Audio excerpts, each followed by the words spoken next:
Hola, em diuen Marta i fa prou de temps que vaig arribar a Terra Baixa. Jo encara era una xiqueta i Sebastià, l'amo de tot allò que hi havia al poble, em va tractar com una dona, llevant-me l'únic que tenia. Jo no confiava en el Sebastià, no el volia. Em vaig donar compte que ell estava obsessionat amb mi i, pitjor encara, obsessionat pel seu diner.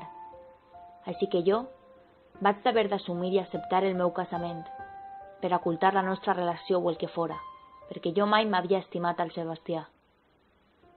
Jo, que no volia ningú home en la meva vida, em temien que casara amb un que ni coneixia?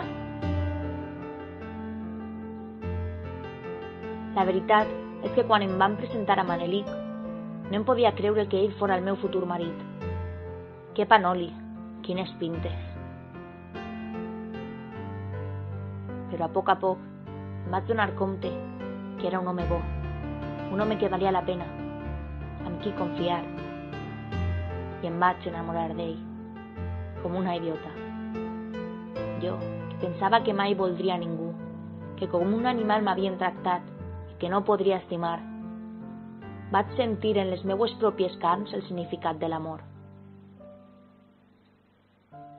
Ara, ací, en Terra Alta, és tot tan diferent. No va ser fàcil fugir de Terra Baixa, però encara així, dono gràcies per tot el que va succeir, perquè gràcies a això, i a Manelic, avui puc dir que sóc feliç, com mai ho he sigut. Hi ha que lluitar per l'amor, sempre.